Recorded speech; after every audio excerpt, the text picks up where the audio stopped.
Hello students. So today we will start our next chapter, that is chapter number 3.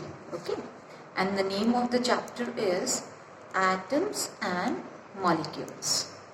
Fine. So in this chapter we will be studying about the atoms and molecules, various laws and the theories, the concept of atom, molecule, ions. Okay, so this all will be covered in this chapter. Fine. So introduction of the chapter, we will start with the laws of chemical combination. Okay, laws of chemical combination. Fine. Listen students, laws of chemical combination में आपका क्या होता है, इसमें when different atoms combine together, तो किस तरीके से उससे कंपाउंड्स वगैरह फॉर्म हुए, सो उसके बेसिस पे various theories were given. Right? So that part we are going to study now. Right? So in this certain laws were given out there. कुछ laws थे, वो थे जैसे important laws जो हम cover करेंगे. That is the first one will be law of conservation of mass. Law of conservation of mass. Then we will have the next law, that is law of constant proportion. Okay. Then the third will be law of multiple proportion. Then next, law of reciprocal proportion. Okay. Law of reciprocal proportion. These three are the important ones. Okay, this first, second and third, these are the important laws. Then law of reciprocal proportion, then Avogadro hypothesis and all. Some more laws will be coming, that we'll discuss in short. Okay, so first of all we will do in detail that first one, that is law of conservation of mass. Okay, first is law of conservation of mass. So this law of conservation of mass, it was given by a scientist, Lavoisier. Okay, name of the scientist was Lavoisier, and he gave this law in the year 1774. Okay, in which year he gave? He gave this law in the year 1774. Fine. Now what is the statement of the law? So the statement of the law is mass can neither be created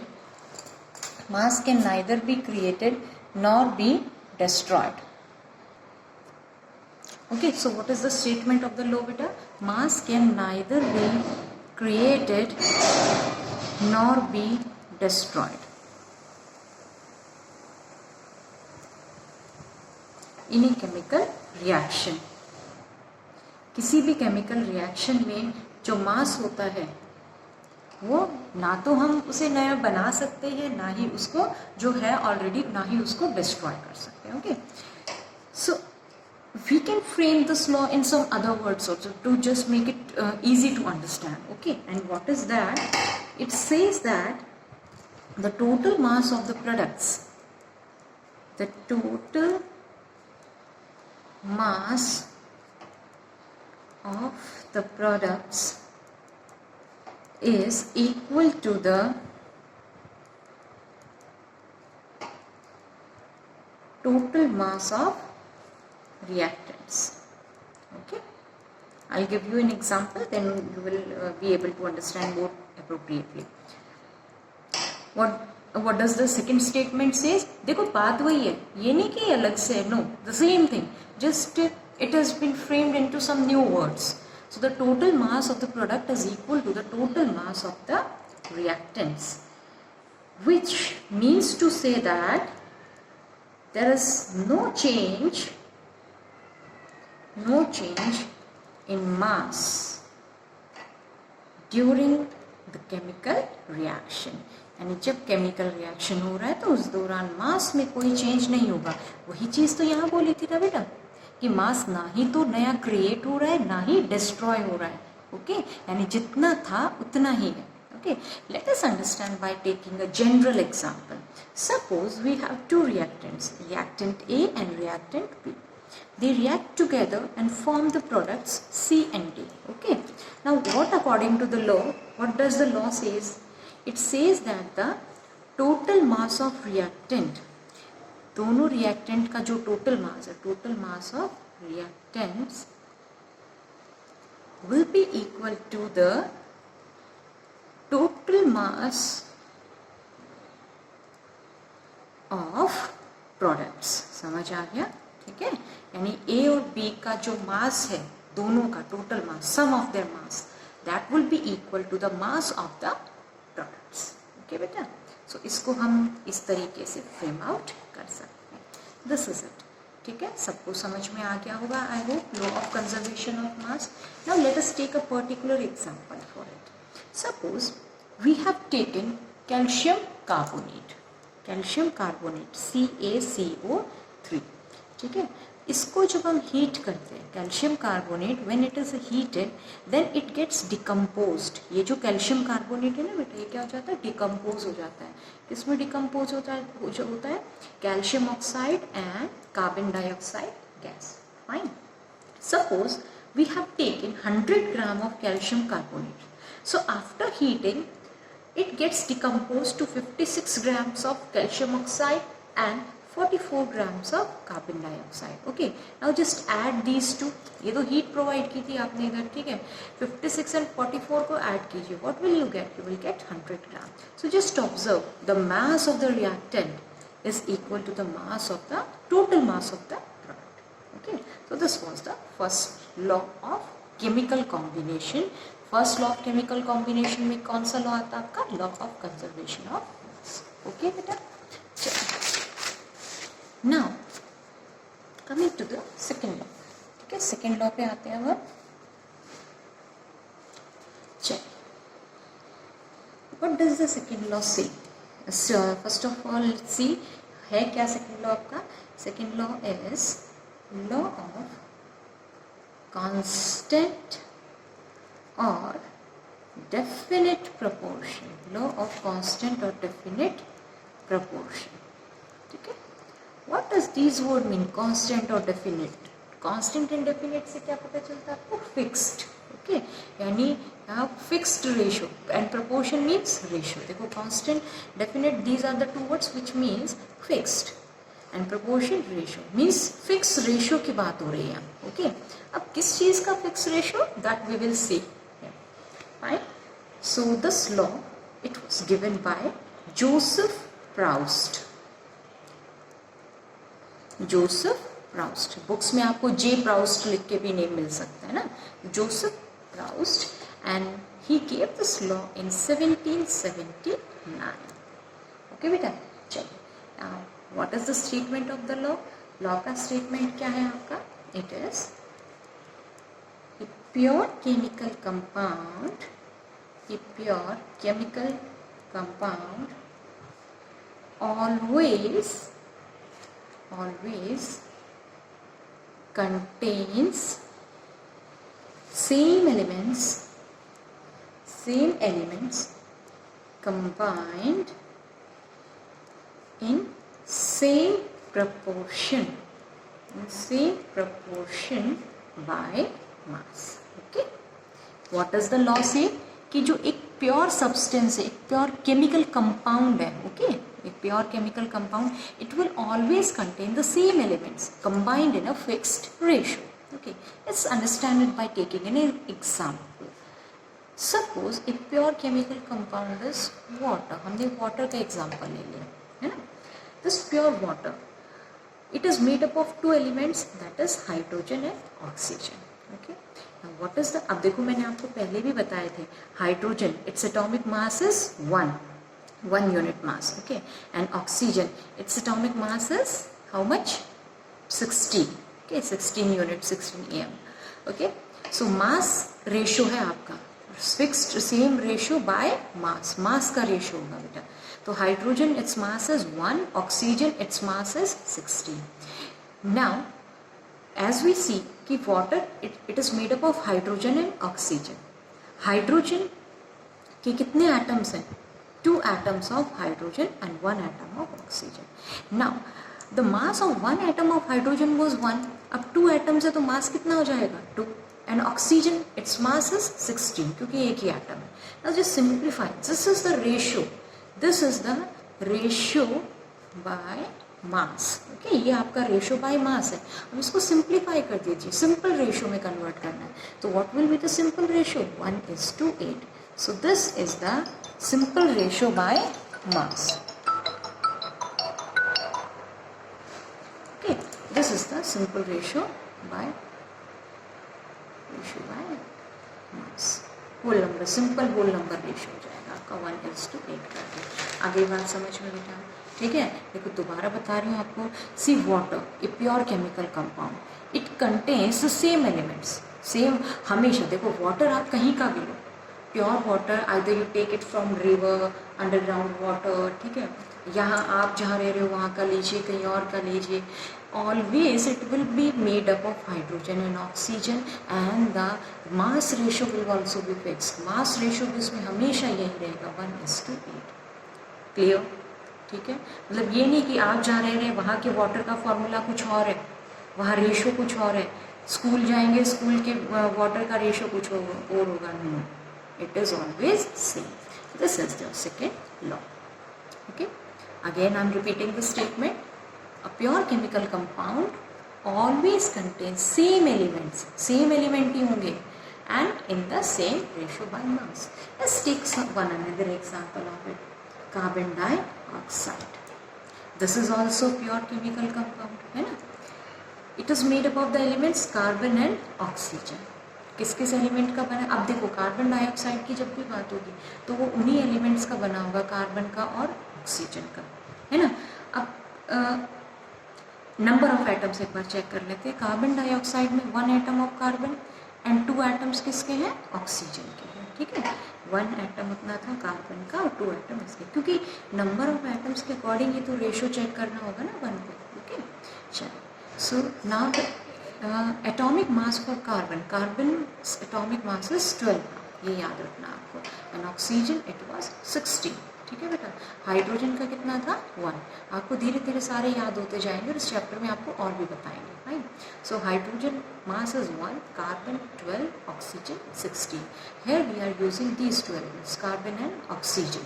okay, so carbon just 1 atom, तो कितना मास इसका use हो रहा है 12. Okay, ratio. Oxygen 2 atoms, एक का मास कितना है 16. So the mass for 2 atoms will be how much 32. This is the ratio. Now we will simplify it. इसको सिंप्लीफाई करेंगे ना बेटा, सिंप्लीफाई करेंगे तो वी विल गेट 4 से इसको आप देख लीजिए 3:8. So this is the simple mass ratio, simple whole number mass ratio. किसका रेशियो है ये आपका, कार्बन डाइऑक्साइड के elements. Carbon dioxide elements means carbon and oxygen, they will be always present in this ratio. Okay, carbon dioxide में जो elements हैं, कौन कौन से elements, carbon and oxygen, they will be always present in this ratio by mass 3:8. Okay बेटा, so ये था इसमें आपका in the law of definite proportion. Got this law. अब आ जाइए थर्ड लॉ पे, ठीक है. Third law is law of multiple proportion.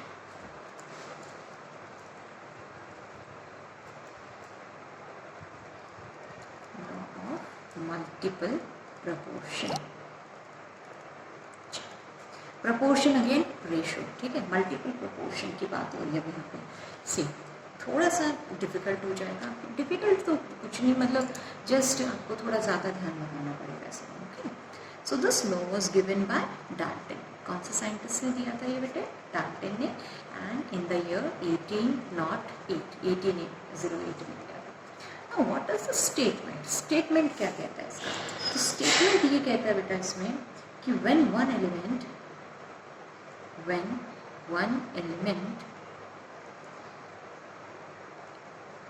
combines with the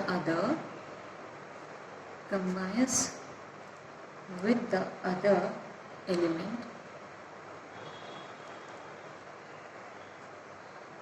to form to form two or more different compounds, two or more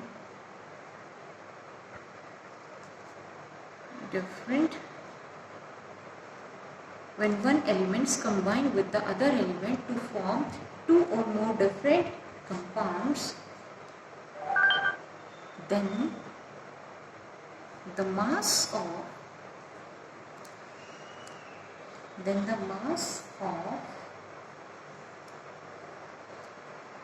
one element,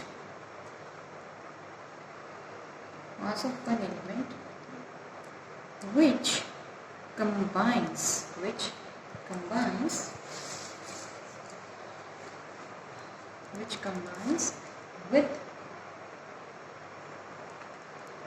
a constant, समझाऊंगी बेटा, अभी आपको लग रहा होगा कि समझ नहीं आया ना, I will explain it to you properly, okay? With a constant mass of other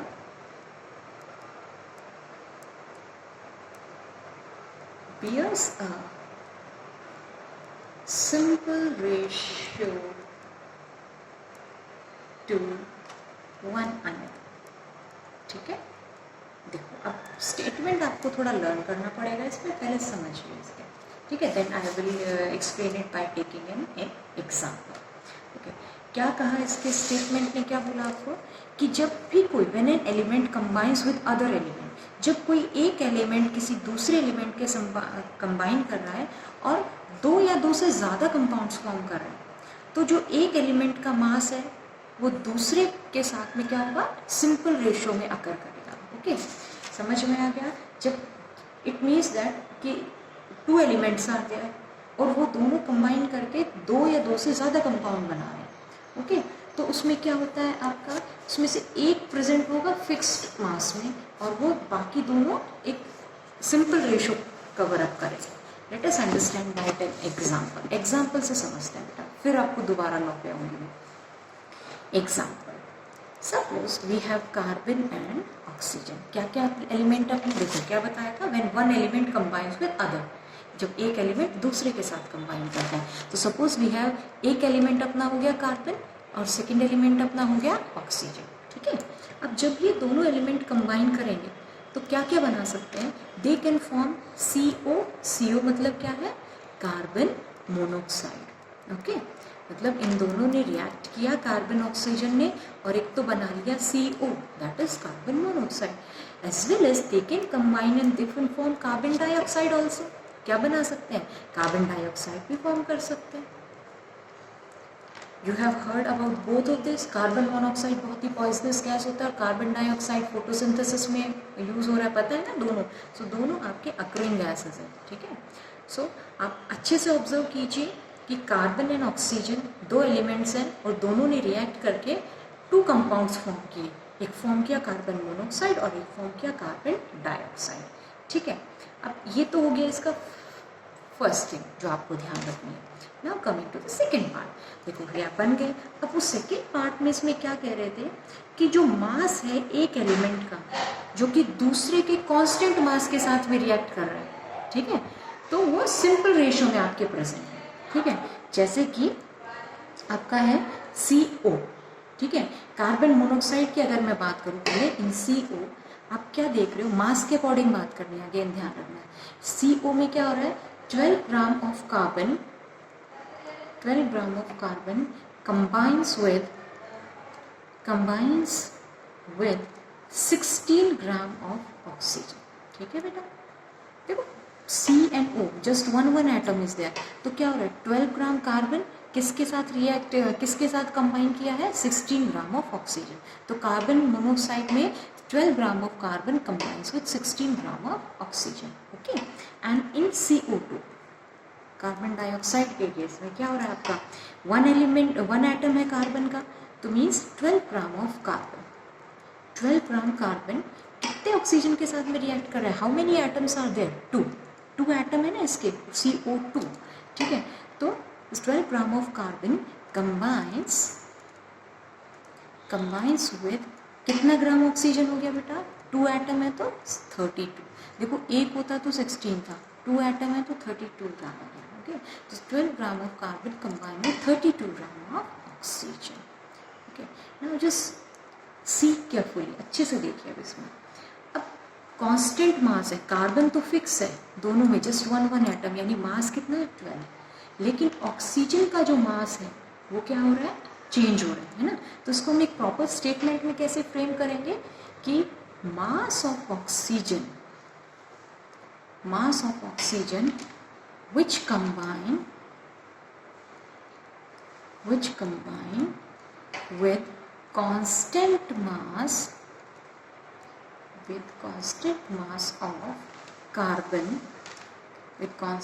of carbon, carbon का कांस्टेंट मास कितना है 12 gram, with constant mass of carbon bear a simple ratio। ठीक है, क्या बताया कि जो ऑक्सीजन का मास है जो कि एक फिक्स्ड मास, दोनों केस में कार्बन के फिक्स्ड मास के साथ कंबाइन कर रहा है, तो ऑक्सीजन का जो आपस में 16 और 32 वो एक सिंपल रेशियो बेयर करेगा। तो that bear a simple ratio 16:32। कितना हो जाएगा 1:2। देखो इसको सिंपली मैं आपको और एक्सप्लेन करने की कोशिश करती हूँ। See, carbon dioxide, carbon monoxide, carbon dioxide, carbon दोनों साइड मास फिक्स है इसका, तो इसको क्रॉस कर लो, है ना। ऑक्सीजन में इधर मास कितना है 16 और इधर कितना है बेटा 32, है ना। समझ आ गया। इसको और सिंप्लीफाई करेंगे तो 1:2। बस छोटी सी बात ये इसको इतनी बड़ी लैंग्वेज में ये सिंपल सा फंडामेंटल, ठीक है। We are talking about 2 compounds, हम 2 कंपाउंड की बात कर रहे हैं, कार्बन मोनोऑक्साइड, कार्बन डाइऑक्साइड, है ना। और इसमें क्या बताया मैंने कि कार्बन का मास है फिक्स, दोनों साइड 12 ग्राम, कैंसिल कर लो उसको, है ना। और इधर कितना हो गया 16 मास ऑक्सीजन का है, 32 इधर, simplify 1:2। This is the law. ये स्टेटमेंट था, ठीक है। स्टेटमेंट पे दोबारा देखो, तो जब एक एलिमेंट दूसरे एलिमेंट के साथ कंबाइन कर रहा है, 2 या 2 से ज़्यादा कंपाउंड बना रहे हैं, तो वो एक पर्टिकुलर एलिमेंट है ना, वो क्या कर रहा है, रेशियो, एक फिक्स रेशियो बेयर करता है आपस में, ठीक है, एक का कांस्टेंट मास, ठीक है। ये था इसमें। Now I will discuss N question, discuss a question, okay. एक क्वेश्चन भी डिस्कस कर लेते हैं इस पे बेटा, ठीक है। चलिए देखो, question is carbon is found to form 2 oxides. Carbon के कितने ऑक्साइड्स हैं बेटा 2 ऑक्साइड्स हैं, विच कंटेन, मैं आपको नोट्स में दे दूंगी, ठीक है, which contains 42.8% and 27.27% of carbon, ठीक है, रिस्पेक्टिवली। मतलब कार्बन 2 ऑक्साइड बना रहे हैं जिसमें एक में तो 42.8% है कार्बन और दूसरे में 27.2% है, ठीक है। अब इसमें आपको क्या शो करना है, you have to show that these figures, ये जो फिगर्स है ना परसेंटेज वाली, these figures illustrate the law of multiple proportion, okay beta। चलो, so let's start doing it। so how will you solve? see, आपको अभी हमें नहीं पता कि कौन कार्बन डाइऑक्साइड है कौन carbon monoxide, okay. We will just solve it according to the proportion, ठीक है। हम नेम रख देते हैं first oxide and second oxide, ठीक है, फर्स्ट एंड सेकेंड ऑक्साइड। अब देखो, फर्स्ट ऑक्साइड जो है आपका कार्बन का, उसमें परसेंटेज ऑफ कार्बन कितना है, फर्स्ट ऑक्साइड में परसेंटेज ऑफ कार्बन कितना है बेटा 42.8, ठीक है। तो 100 में से, यानी परसेंटेज एज यू नो 100 में से पार्ट्स किए जाते हैं, तो 42.8 पार्ट्स अगर कार्बन का है तो ऑक्सीजन के पार्ट्स कितने होंगे, है ना। तो oxygen parts will be, the rest means 100 minus 42.8 and that comes out to be 57.2, ठीक है। तो फर्स्ट ऑक्साइड में कार्बन के पार्ट्स कितने 42.8 एंड ऑक्सीजन का पार्ट कितना 57.2, ठीक है। अब चलो सेकेंड ऑक्साइड में अकॉर्डिंग टू द परसेंटेज, तो परसेंटेज ऑफ कार्बन कितना है सेकेंड ऑक्साइड में बेटा परसेंटेज ऑफ कार्बन है इसमें 27.27% है ना, and the remaining rest of the part वो क्या होगा, ऑक्सीजन। तो ऑक्सीजन पार्ट आपका इसमें कितना आ जाएगा, it will be 100 minus 27.27 and that will come out to be 72.73। ठीक है, समझ आ गया, वेरी इजी। देखो परसेंटेज ऑफ कार्बन दोनों केसेस में हमें दिया हुआ है, हमने क्या किया है, सिंपली ऑक्सीजन का पार्ट निकाल लिया। In the first oxide it came out to be 57.2 and the second oxide it came out to be 72.3, यानी इसमें कार्बन का पार्ट कितना था 27.27 एंड ऑक्सीजन पार्ट वॉज 72.73। हमें अभी फॉर्मूला नहीं पता है, just we have done the part. अब देखो फॉर द फर्स्ट ऑक्साइड के लिए, क्योंकि एक का मास हमें फिक्स करना पड़ेगा, लॉ में यही था ना कि एक एलिमेंट का मास फिक्स है और दूसरा जो एलिमेंट होता है वो फिर सिंपल रेशियो बेयर करता है। ओके, तो फर्स्ट ऑक्साइड में जो मास ऑफ ऑक्सीजन है, फर्स्ट ऑक्साइड में mass of oxygen in grams, ठीक है, ग्राम्स में हो रहा है आपका, in gram, that combine with 42.8 gram of carbon. ठीक है, यानी ऑक्सीजन का कितना मास 42.8 के साथ में कंबाइन कर रहा है, क्या आंसर आया था बेटा अभी आपका 57.2, जस्ट सी दिस पार्ट। ठीक है, 57.2।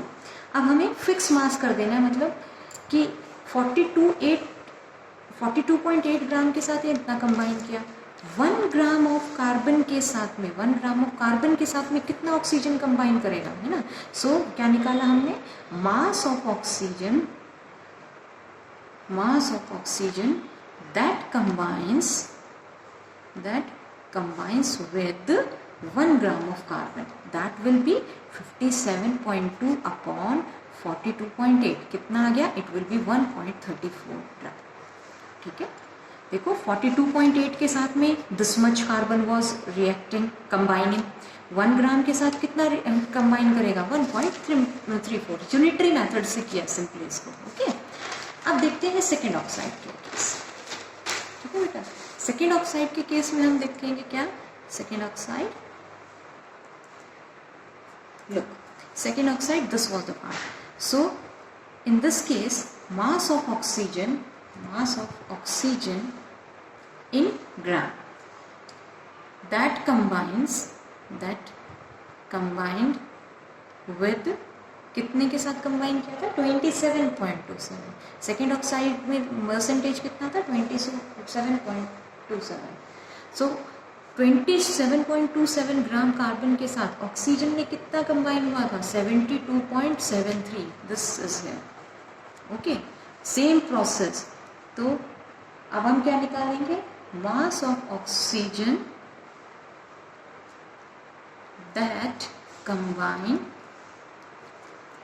विद 1 ग्राम ऑफ कार्बन, जो 1 ग्राम के साथ, तो that will B 72.73 divided by 27.7, okay, 27, answer will be 2.68।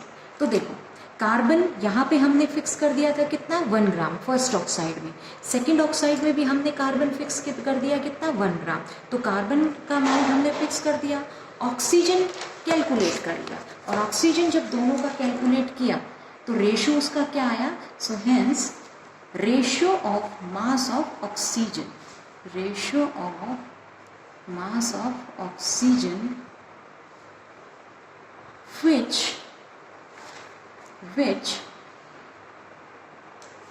combines with fixed mass of carbon। fixed mass of carbon हमने कितना किया था 1 ग्राम in 2 oxides कितना आ गया था वो अपना 1.34 रेशियो 2.68। ठीक है, सिंप्लीफाई जब करेंगे तो it will be coming out 1:2। समझ आ गया हो गया आई होप आप सबको। ठीक है, देखो बेटा दोबारा फटाफट समझा रही हूँ। देखो क्या बताया था इसमें, we have taken 2 oxides of carbon. First oxide में percentage of carbon was given to you 42.8, second oxide में 27.27। फाइन, देन वी हैड दस, हमने क्या कैलकुलेट किया, percentage of carbon first oxide में गिवन था, सेकेंड ऑक्सीजन पार्ट हमने find out किया, सेकेंड ऑक्साइड में भी कार्बन परसेंटेज गिवन था, ऑक्सीजन हमने फाइंड आउट कर लिया।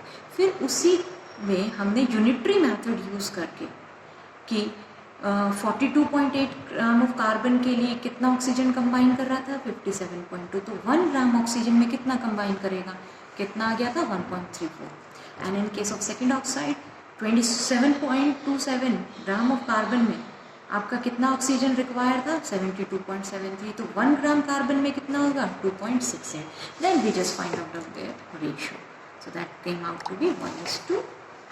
सो ये लॉ फॉलो कर रहा है, तो यानी एक एलिमेंट जिसको हमने कांस्टेंट रखा है और जो दूसरा एलिमेंट है it bears a simple ratio, तो it illustrates the law of multiple proportion.